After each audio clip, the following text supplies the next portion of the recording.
audible to all of you? अच्छा, आपने जो ऐसे की आपकी जो क्लासेस हुई हैं इतनी, एक तो ना ही आप लोग अनम्यूट करके बोलते हो, कुछ जो लिखते हो वो टाइप करते हो, और चेक तो बिल्कुल भी नहीं कराते। एवोल्यूशन तो आपकी जीरो है। फीडबैक भी आपने नहीं दिया, सवाल भी आप नहीं पूछते। मुझे कैसे पता चलेगा कि ऐसे आपको समझ आया है नहीं आया है, ये सेशन फ्रूटफुल रहा नहीं रहा? जितने ज्यादा आप सवाल पूछोगे, जितनी ज्यादा आप एवेल्यूशन कराओगे, इससे आपकी और ज्यादा गलतियां हाईलाइट होंगी। आप यहाँ पर गलतियां करें, एग्जाम हॉल में गलतियां नहीं करनी।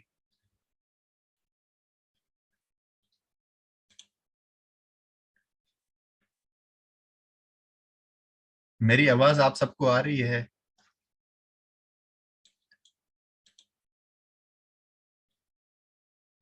तो इतने भाई खामोश क्यों हैं?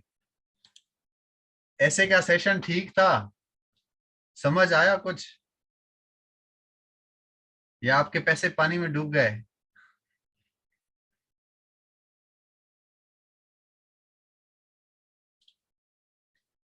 पानी में तो नहीं गए आपके पैसे?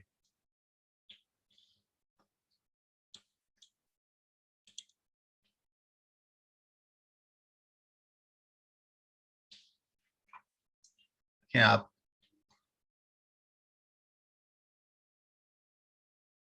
खत्म हो जाएगा, बिल्कुल खत्म हो जाएगा। चलें जी, आगे चलते हैं। आज मैं आपको टॉपिक्स डीकंस्ट्रक्ट भी करवाऊंगा, जिसमें हम प्रॉपर हेडिंग्स बनाएंगे, प्रॉपर थीसिस स्टेटमेंट लिखेंगे, ताकि आपको समझ आए कि अब आपने एक्चुअल में ऐसे अटेम्प्ट कैसे करना है। जब भी आप ऐसे लिख रहे होंगे, कोई भी ऐसे है, जेंडर से रिलेटेड है, आपका एजुकेशन से रिलेटेड है, डेमोक्रेसी से रिलेटेड है, always try to remain specific to the topic. कुछ चीजें ऐसी हैं जो कि आपने अपने ऐसे के अंदर लाजमी लिखनी है, उसका एक आर्ग्यूमेंट कम से कम तो आपने लाजमी बिल्ड करना है, और वो कौन सा है?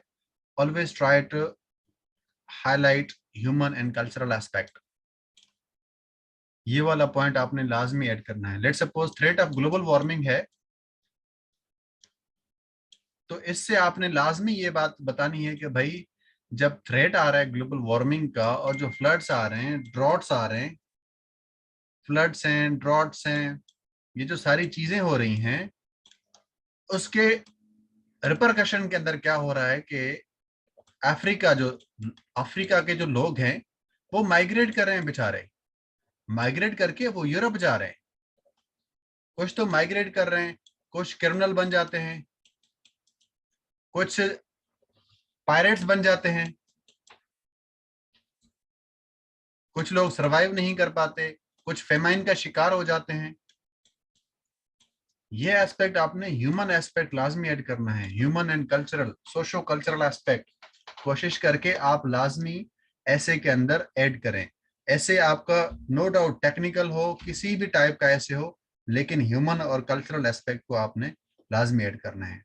ये जनरल सा पॉइंट है कि जितनी ज्यादा प्रेजेंटेशन आप अपनी खूबसूरत कर सकते हैं, इम्प्रूव्ड कर सकते हैं, जितने ज्यादा आप राइटिंग अपनी लीजेबल कर सकते हैं, जितने ज्यादा आप मार्कर्स का प्रॉपर यूज कर सकते हैं, margin lines, proper use of marker, writing आपकी, ये सारी चीजें आपकी मैटर करती हैं पेपर प्रेजेंटेशन इन शॉर्ट। जहां पर आपने आर्ग्यूमेंट एक लिखा है, जहां पे कोई फैक्ट है, फिगर है, कोई इंपॉर्टेंट चीज है जो कि आप एग्जामिनर को हाईलाइट कराना चाह रहे हैं, तो उसको आप मार्कर के साथ लिखिएगा, या फिर उसको आप प्रॉपरली अंडरलाइन कर दीजिएगा।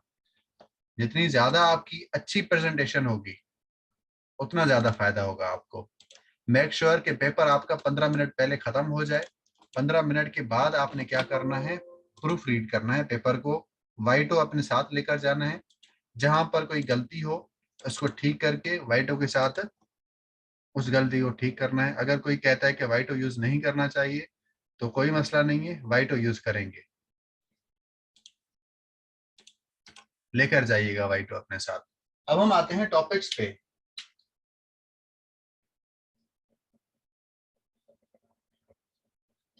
टॉपिक्स को डीकंस्ट्रक्ट करने की कोशिश करते हैं। आउटलाइन कैसे बनाएंगे, टॉपिक्स डीकंस्ट्रक्ट कैसे करेंगे, इस चीज के हवाले से अब बात करते हैं। सबसे पहले एक हम टॉपिक लेते हैं, फॉर एग्जांपल टॉपिक इज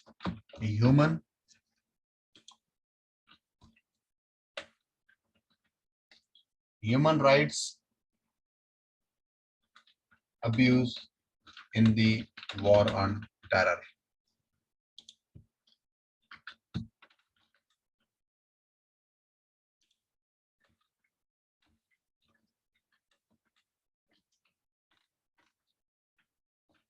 ये जो आपके पास ऐसे आया था, war on terror has contributed to the growing human rights abuses. अब यही इसी तरीके का ही ऐसे हम लोग अटेम्प्ट कर रहे हैं। ये अब मैं कॉपी नहीं कर सकता।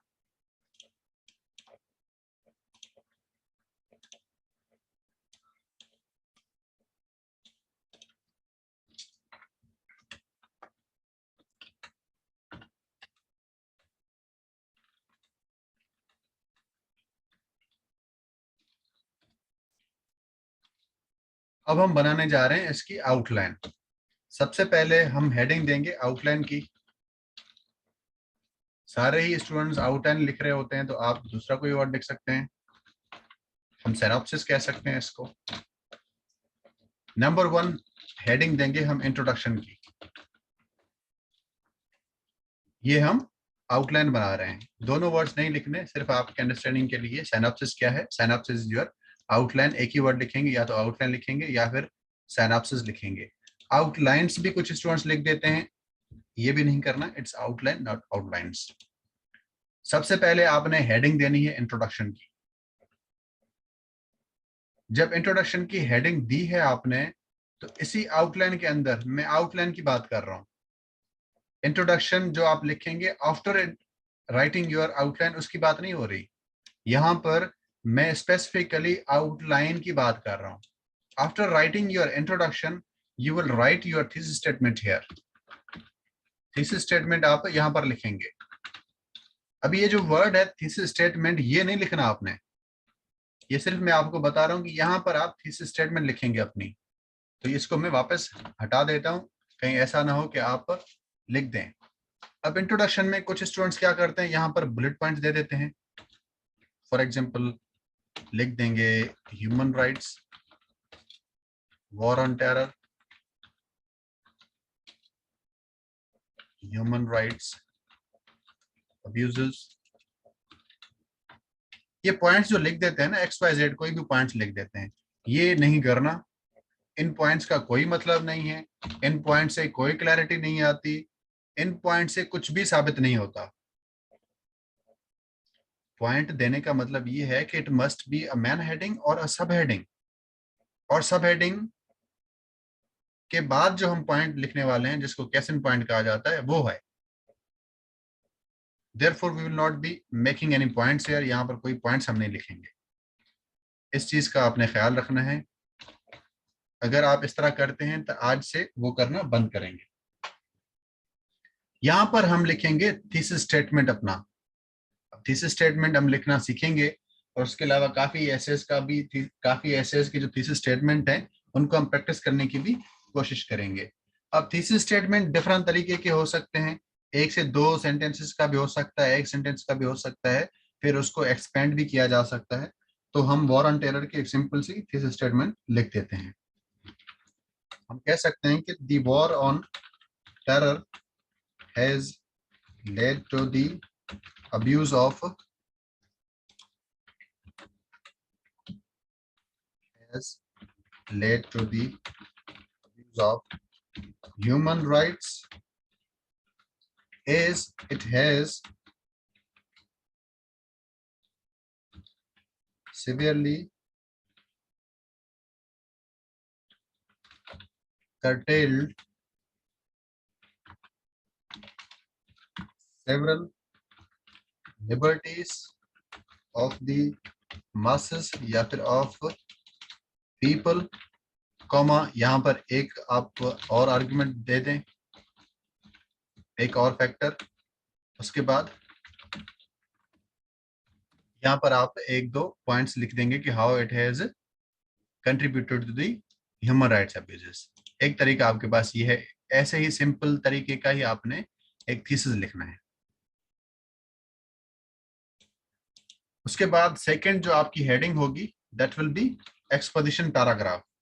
अब एक्सपोजिशन की यहाँ पर हम मेन हेडिंग किस तरह से देंगे, अगेन डिफरेंट तरीके हैं, सारी मैं पॉइंट्स आपको बताता हूँ, इनमें से कोई एक मेथड आपने लेना है या फिर एक तरह की वोकैबुलरी यूज करनी है। सबसे पहले हम कह सकते हैं एस्टेब्लिशिंग द फ्रेमवर्क,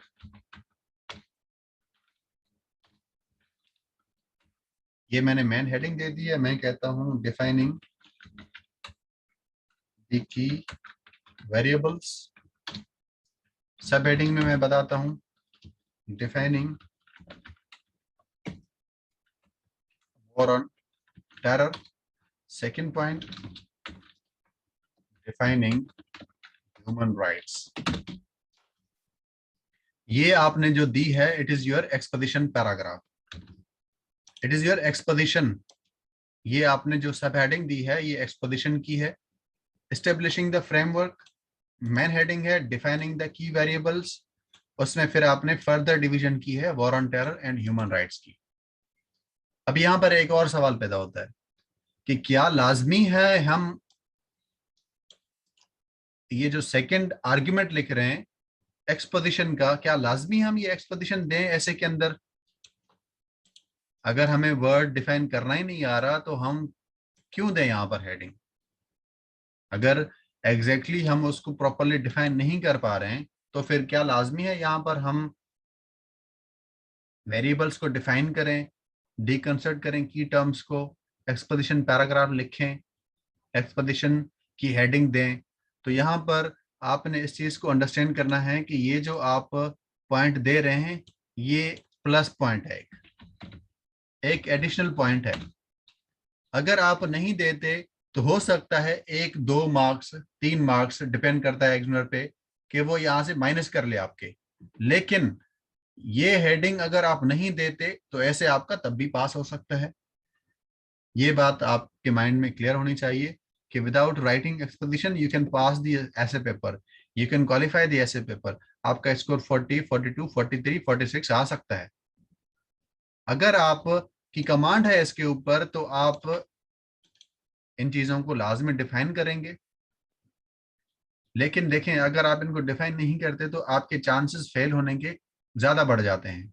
जब आप ये चीजें कर रहे हो ना इसका मतलब ये है कि आप फेलियर के चांसेस को मिनिमाइज कर रहे हैं। हम जीरो नहीं कर सकते फेलियर के चांसेस को, मिनिमम हम जरूर कर सकते हैं। तो ये चीजें करके हम मिनिमम कर रहे हैं अपने चांसेस ऑफ फेलियर को। Therefore my suggestion is always give exposition paragraph, always write exposition paragraph, although it can be skipped too. और स्किप करने के बाद भी आपका ऐसे पास हो सकता है। If you are giving exposition make sure कि आप हर की वेरिएबल की एक्सपोजिशन दें, जैसे यहाँ पर वॉर ऑन टेरर है एंड ह्यूमन राइट्स है। ओके जी, ये आपने फ्रेमवर्क दे दिया। अब एक तरीका आपके पास ये हुआ कि आपने इस तरह से की टर्म्स को डिफाइन किया है। एक और तरीका हो सकता है एक्सपोजिशन का, आप ये कह सकते हैं, इस सारे पॉइंट्स को मैं हटा देता हूं, मैं कह सकता हूं कि deconstructing the term war on terror and human rights।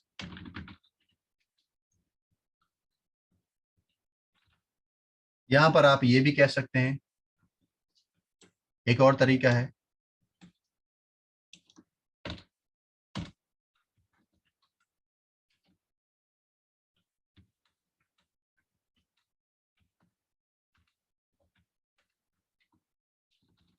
ये हेडिंग भी आपकी आ सकती है, what does the term human right Intel.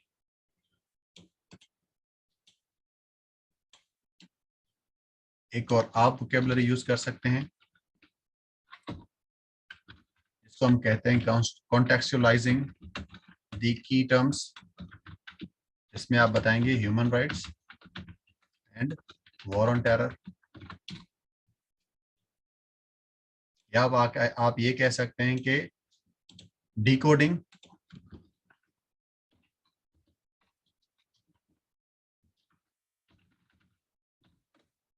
कोई भी आप वोकैबुलरी यूज कर सकते हैं। यहाँ पर एक्सपोजिशन आपने लाजमी देनी है।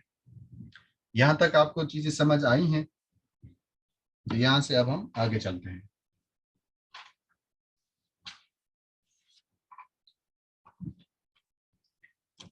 Let's see another topic.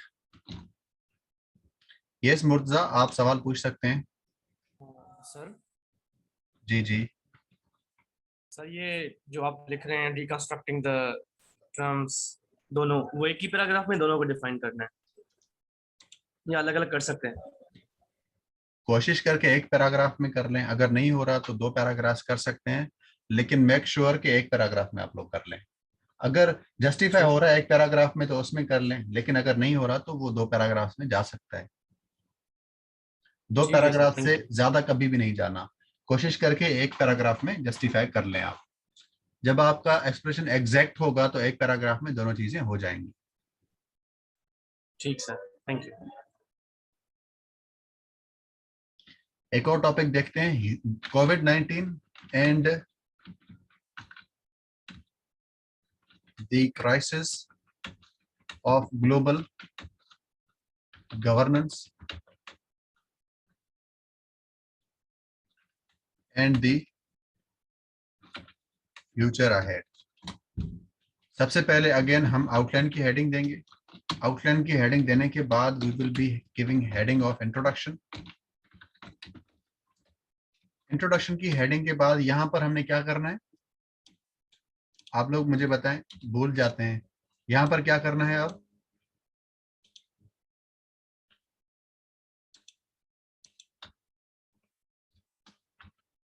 Sir thesis लिखनी है। थीसिस लिखेंगे, बिल्कुल। ये और मैं ये दोबारा लिखूंगा, कोविड-19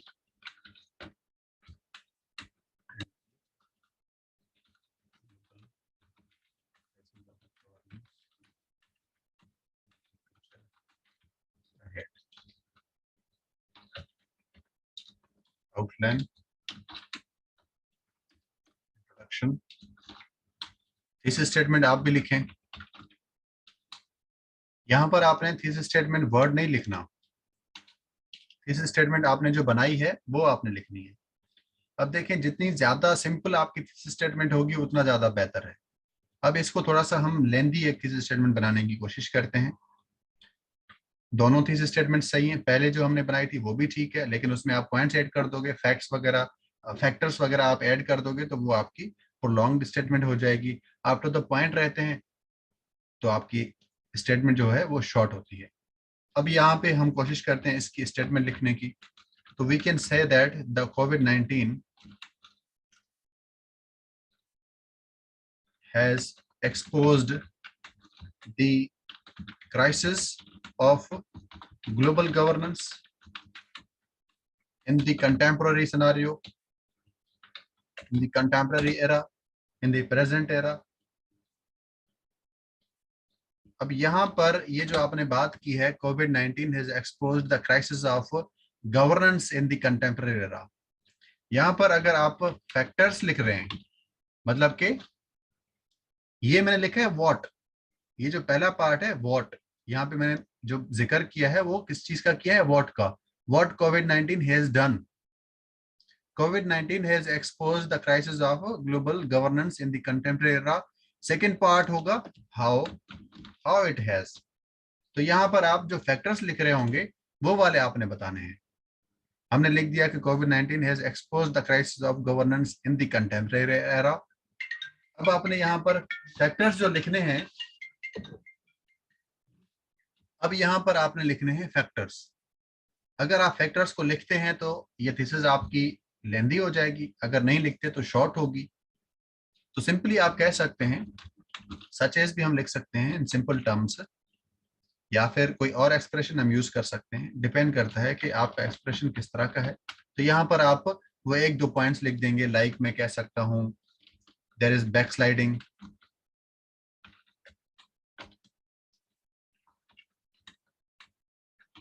democratic values,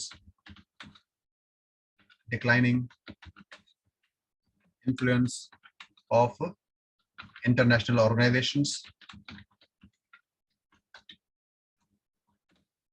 ये आपके पास ऑप्शनल है, अगर आप ये पॉइंट्स ऐड करना चाहें तो आप कर सकते हैं, अदरवाइज नहीं करना चाहें तब भी ठीक है।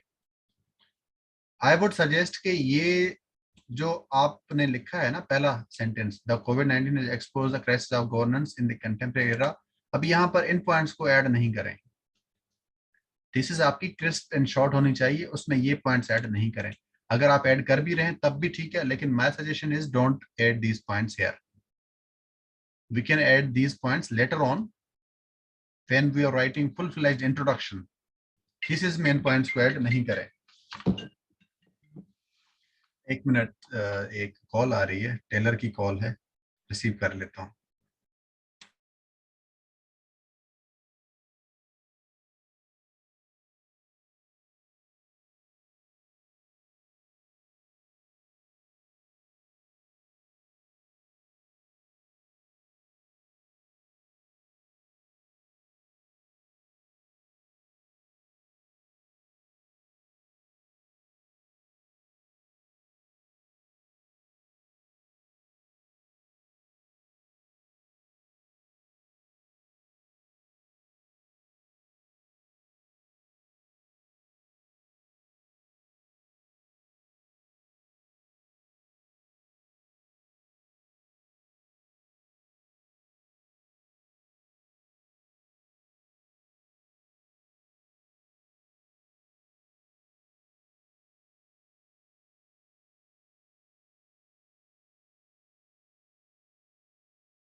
जी दोबारा से कंटिन्यू करते हैं। एक्सट्रीमली सॉरी, अब वो वापस घर पे भी आएंगे तो अगेन मुझे उनसे कपड़े रिसीव करने हैं, तो उसके लिए मैं पहले से ही सॉरी कर लेता हूँ आपको।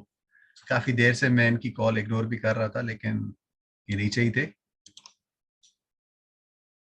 चलें जी, यहां से अब हम आगे चल रहे हैं। आगे लिखते हैं हम, in order to forge the path towards a better future ahead, the world needs to, अब अगेन यहां पर आप वही सारे फैक्टर्स लिख दोगे। The world needs to do what? The world needs to engage in multilateral cooperation,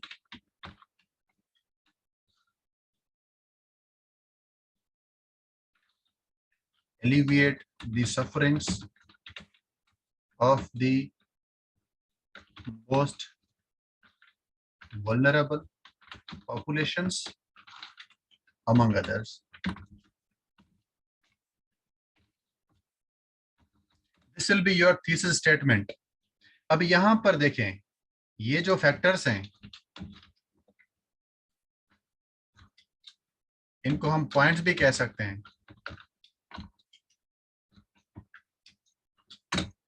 ये जो पॉइंट्स हैं अगर आप इनको ऐड करते हैं तो थीसिस स्टेटमेंट लेंदी हो जाएगी आपकी, लेकिन अगर आप इनको ऐड नहीं करते, आप तो पॉइंट रहते हैं, तो फिर थीसिस स्टेटमेंट आपकी शॉर्ट हो जाएगी। आई वुड सजेस्ट कि ये जो पॉइंट्स हैं इनको आप ऐड नहीं करें।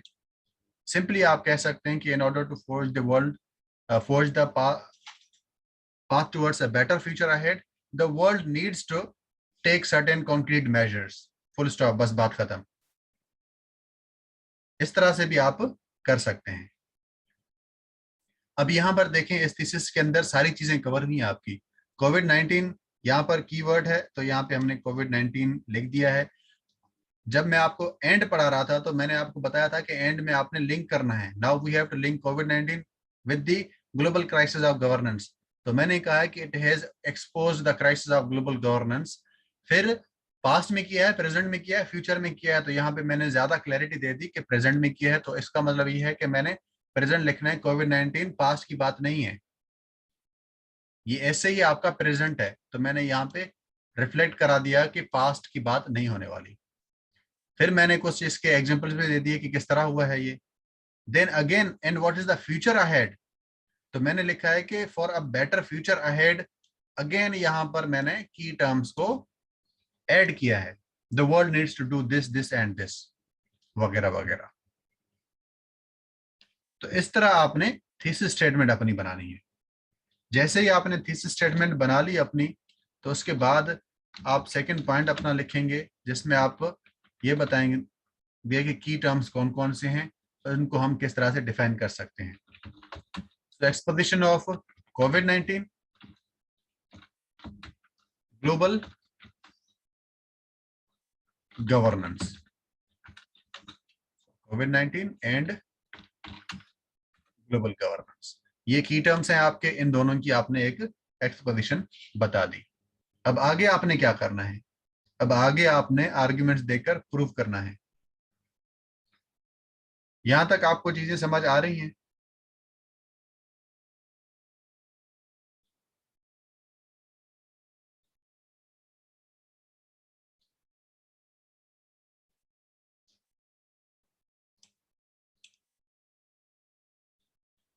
अगर आर्ग्यूमेंट्स को अगर आर्ग्यूमेंट्स को सेंटेंस में लिखने में मसला हो रहा है तो फ्रेज में लिखें, लेकिन मेक श्योर के आपके जो फ्रेजेस हैं वो सेल्फ एक्सप्लेनेटरी फ्रेजेस हैं। At the same time when you are writing phrases, एक वर्ड है उसको आपने लाजमी माइंड में रखना है, और सबसे ज्यादा उस वर्ड का जो यूज होता है वो होता है आपका इंग्लिश प्रेसियन कंपोजिशन के अंदर, मेनली इंग्लिश प्रेसी के अंदर। What is that word? The word is parallelism.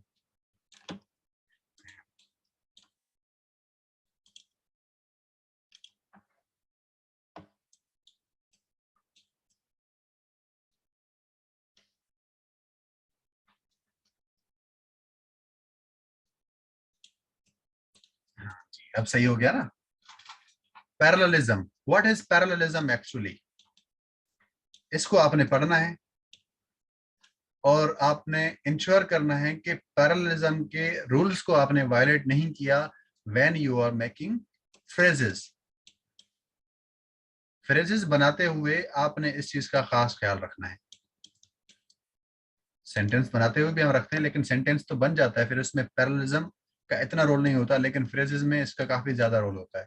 तो एग्जामिनर हो सकता है कि आपके इस चीज को भी चेक करे जब वो आउटलाइन आपकी चेक कर रहा है। तो इस वर्ड को आप पढ़िएगा, व्हाट इज इट, इसकी प्रैक्टिस करिएगा, और जब आप आउटलाइन लिखें तो आप इस चीज को चेक करिएगा कि इसके सारे रूल्स को आपने फॉलो किया है या नहीं किया, या कंपोजिशन ही आपने ऐसे आउटलाइन की चेंज कर ली अपनी।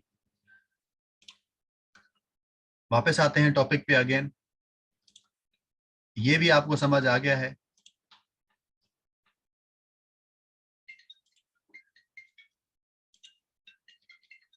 आप लोग मुझे 1 मिनट दें, मैं ये रिसीव कर लूं।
जी अस्सलाम वालेकुम, extremely sorry for the inconvenience. Chat box में मुझे बताएं कि यहाँ तक सारी चीज़ें आपकी क्लियर हो गई हैं। अगर इससे रिलेटेड स्टिल कोई इशू है तो आप मुझे बताएं।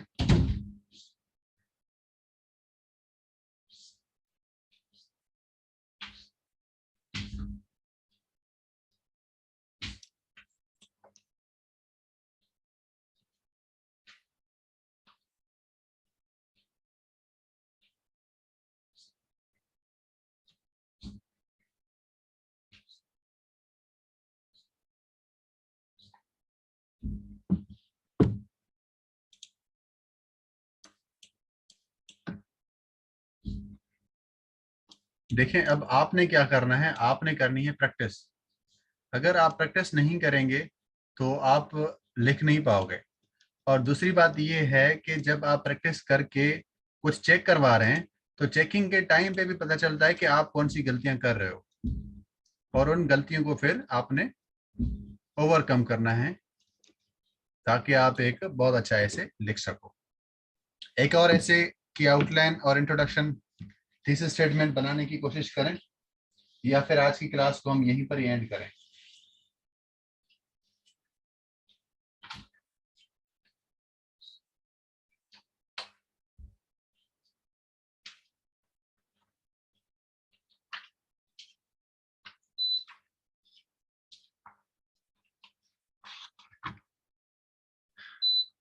बताएं तो सही, सारे स्टूडेंट्स बताएं। छुट्टी करें, जो कह रहे हैं छुट्टी करें वो हैंड तो रेज करें।